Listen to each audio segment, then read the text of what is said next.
With that in mind, we're ready to proceed forward. Turn the time over to Mr. Watabe. Please call your next witness. State calls Tim Ellis. Mr. Ellis, come forward. I'll swear you in, sir.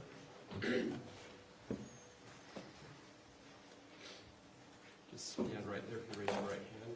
You swear or affirm under the laws of the state of Utah on penalty of perjury that the testimony you give in this matter today will be true and correct, so help you God. So please have a seat up here in that chair.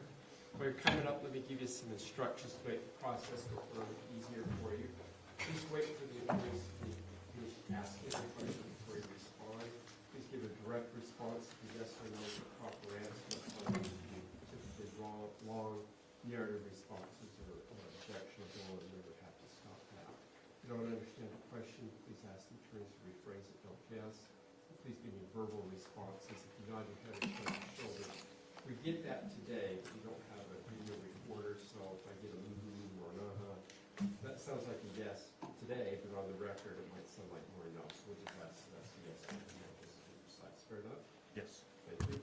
Make sure you speak into the mic. It goes up and down. You can slide the whole thing towards you as well. Mr. Watabe. Tim, thanks for being here today. Yeah. Is it okay if I call you Tim, or would you prefer something else? Tim is okay. Will you state your name and spell your last name for the record? Timothy Ellis, Timothyellis. And in what city did you reside in July of 2024? In Pleasant Grove. And I'd like to show you what's been marked as States Exhibit 1, if we could publish that. States Exhibit what? 1.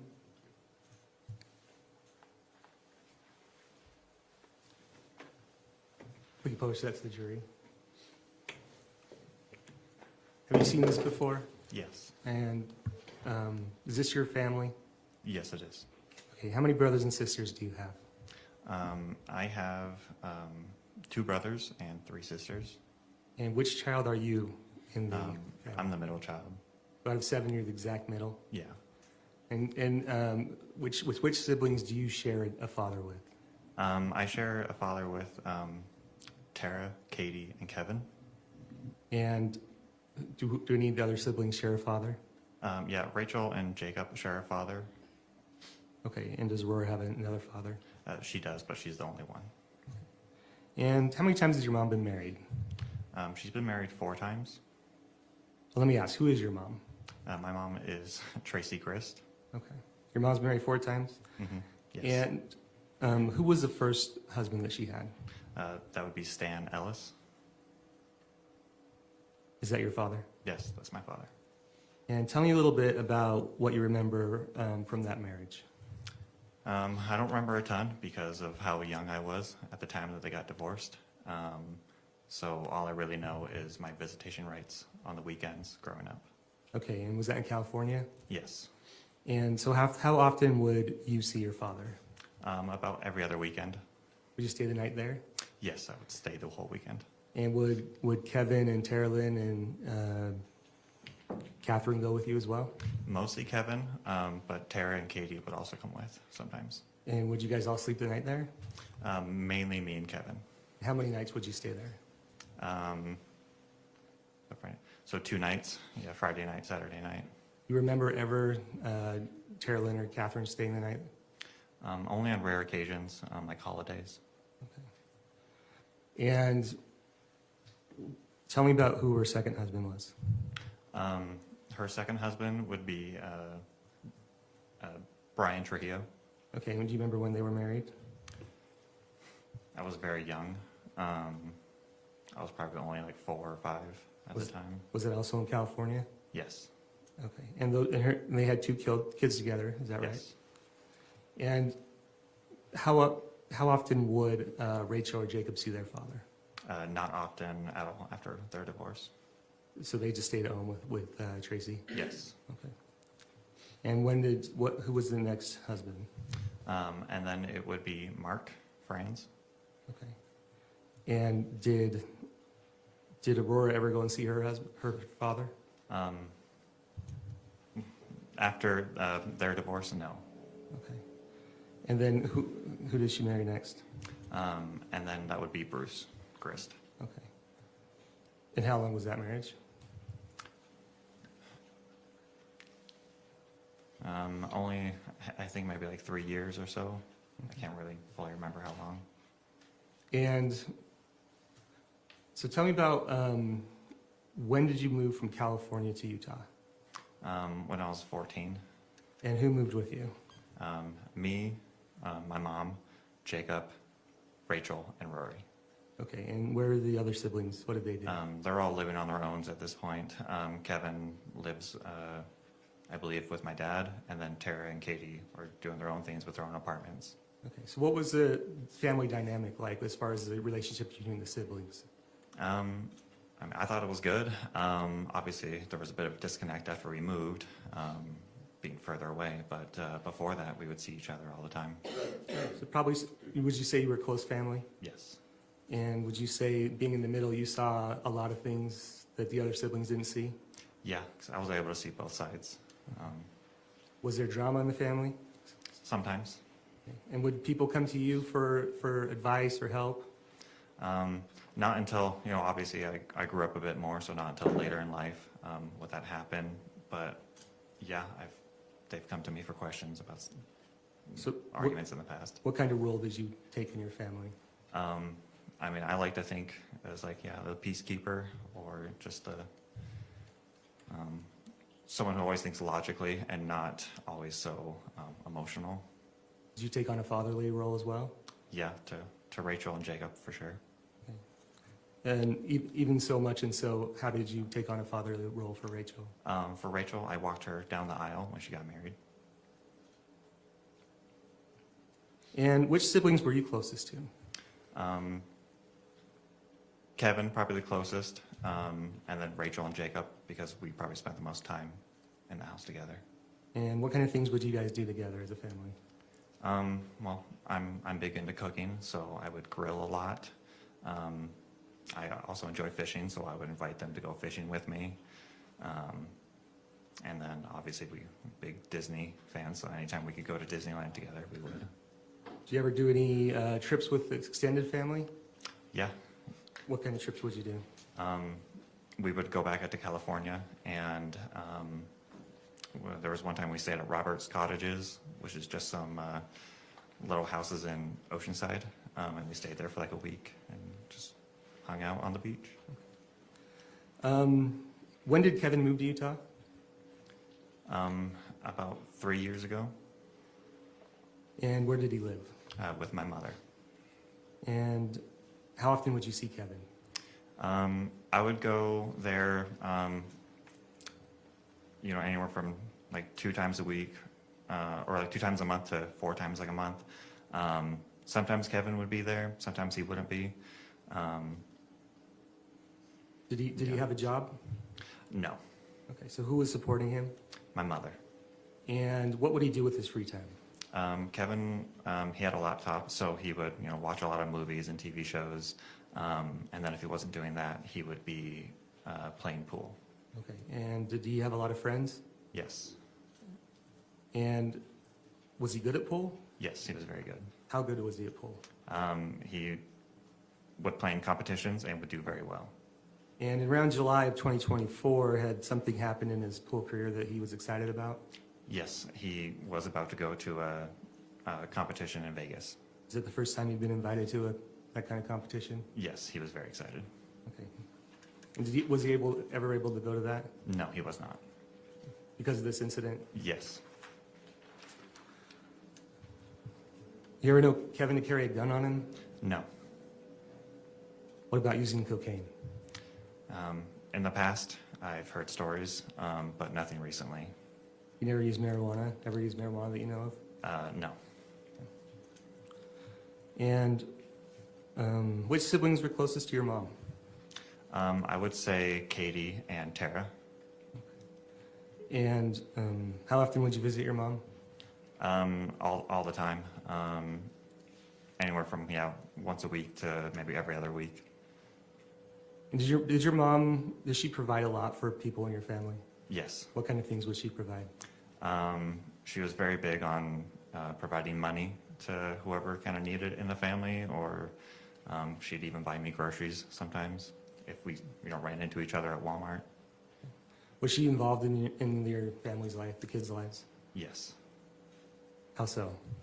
Well, Rachel would always bring her kids over, and she would always, want to be hanging out with them. Any chance that she would get, she would, want to hang out with the kids and with family. Okay. And did she have a pretty good grasp when you were talking with her about what everybody was doing in the family, kind of the comings and goings? Yeah, I think so. She talked to everyone else the most, I think. So. What do you mean everyone else the most? She just talked to everyone in the family, whereas I might not talk to Rory as much. Okay. And did you know Matt Restelli? Yes. And how did you know him? She was married to my sister, Catherine Restelli. And how long did you know Matt? A tiny bit before the wedding, so I guess close to 10 years, 11 years. What were your feelings about Matt? Wasn't my favorite brother-in-law, but I didn't hate him. We got along, so. And tell me a little bit about your interactions with him. What was he like when we had interactions with him? He's just a big talker. He, loves to talk your ear off, and so anytime we'd go over to their place, he would just love to talk about, whatever's going on in his life, whether it be, mountain biking or working on any of his vehicles. He just loved to talk. And when you mean by big talker, what do you mean by that? Just a chatterbox, just constantly just going. Okay. Was he very friendly? Yeah, very friendly. Did he talk so much that some people maybe were a little annoyed by him? Yeah, we might try to avoid him a little bit, just because he will talk your ear off. And when did you first become aware that Kate was leaving California to Utah? Only a few days beforehand. Okay, and what was your understanding of what was going on? That Katie was having some issues with Matt and that she wanted to come out here to try to solve some of those issues on her own. Okay. And was there a plan talked about that something would happen if Matt were to come out that you were aware of or part of? Can you say that one more time? Yeah. So at some point, did other people in your family talk to you about what would happen if Matt were to come out and kind of what you guys would do as a family? Yeah, just loosely, that they wanted, me and Kevin there, just to, be peacemakers and make sure nothing crazy happened. And you weren't on an air tag, were you? No. You weren't tracking that? No. Okay. And at some point, did that plan where you were supposed to go over to Tracey's house, did that change? Yes. And when did that change? The day that Matt was actually driving down. On the 12th? Yes. And do you remember who told you not to come over? I had a phone call with Rachel where I had asked if I should come over or not, and then I later got a text saying that from Rachel that I should not come over. Okay. And did she still say something to you? Did she ask you anything else about Rory? Do you remember? She asked if Rory wanted to come to my place or not, and we ultimately decided to go to Rachel's. Okay. One moment.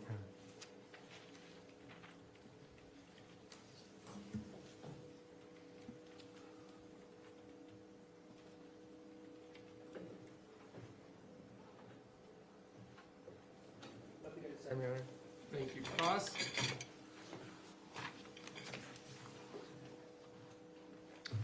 Morning, Tim. Good morning. You live in Pleasant Grove, I do. and you live how far from your mom's house in American Fork? Like 5 minutes. Yeah, so very close, right? And you've had opportunity to go to your mom's house many times. Yes. You considered yourself a close family. Yes.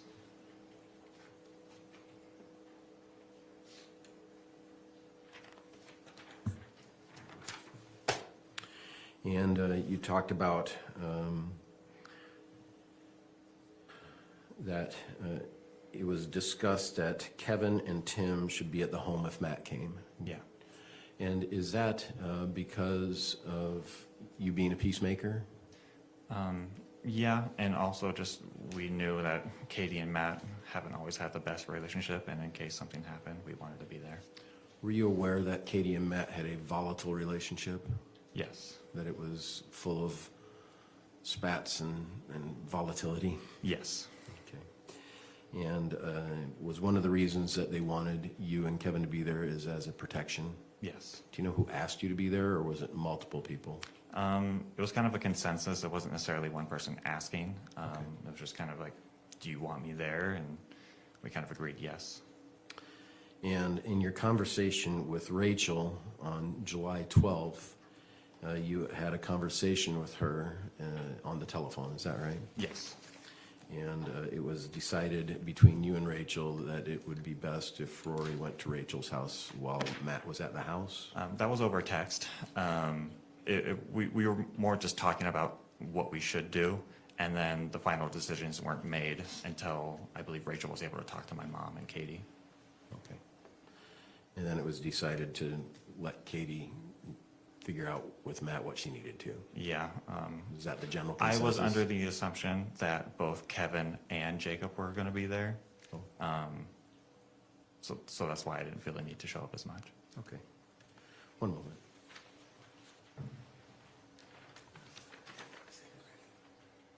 That's all I got. Thank you, Tim. Redirect? 146.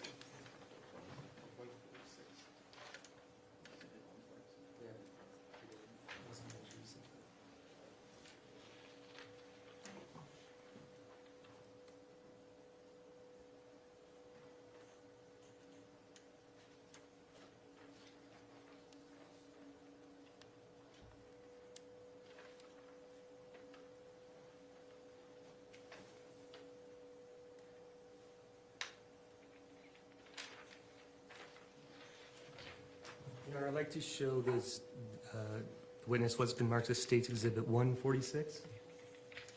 Any objection? No, Your Honor. May I approach the witness, Your Honor? Yes.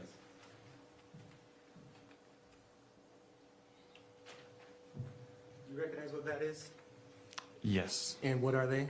Text between me and Rachel? Is that from July 12th of 2024? Yes. They fairly accurately represent the text that you guys had that day? Yes. State would move to publish State's Exhibit 146. So ordered.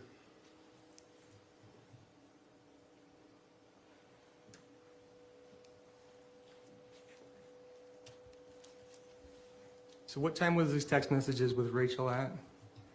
2:33 p.m. If I could just have you read them to the jury.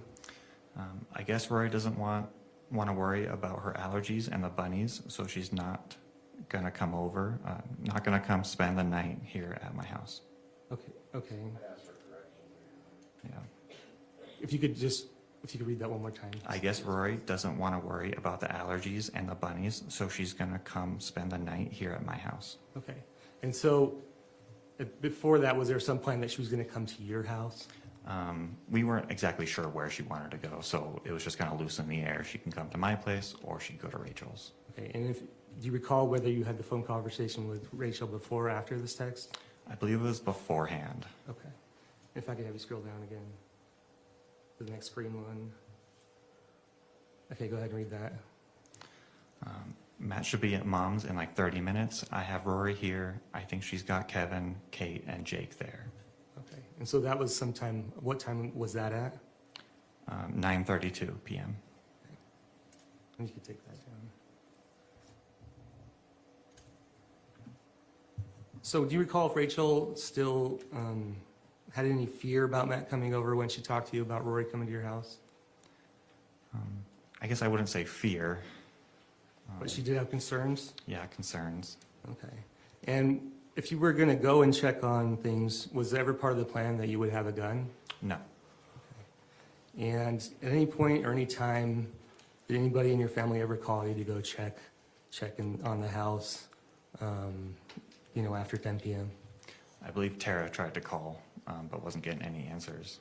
Called you? To call like Mom. Oh, and- did anybody ever call you Oh, or text you? to show up, no. I didn't get any calls until after everything had happened. Okay. So when did you first learn about what had happened? I didn't learn about it till the next morning because my phone was on silent. Okay. Was someone trying to call you? Yeah, Tara tried to call me several times, and Okay. yeah.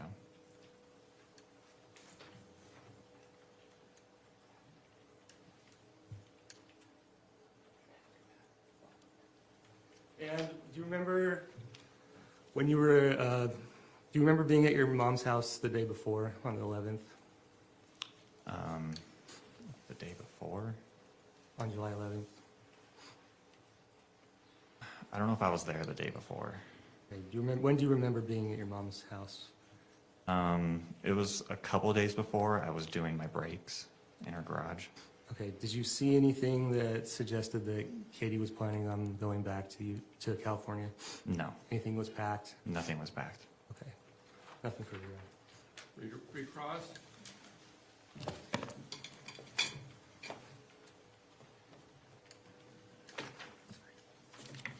So, you weren't asked to bring a gun? No, I don't own a gun, so, Does your mom own a gun? yes, she did. Did you know she owned a gun? Yeah, I did. I did know. Do you know where she put it? I don't know where she put it. I know she kept it in a gun case, but I don't know where she kept it. Just by your hands, can you show us the size of the gun case? It's like a box? Yeah, just a little box, that little key code thing on it. Oh, and have you ever accessed it before? Once before, Yeah. once or twice. For the gun? Not necessarily for the gun. Sometimes she would keep important papers in there too. Like maybe birth Birth certificate, certificates, social security cards. passports? Mhm. And so you've had an occasion to put in the code and go in and get Yes. get what you needed? Yeah. And so would it be fair to say that that box is like a shelf box? Meaning it can go on a shelf? Yes. Okay. Thank you. No further questions. Nothing further, Your Honor. May this witness be excused from his subpoena. Yes. Thank you. Mr. Ratabi, please call your next witness. Your Honor, to stay with rest. All right, counsel, let me see you up here then, please.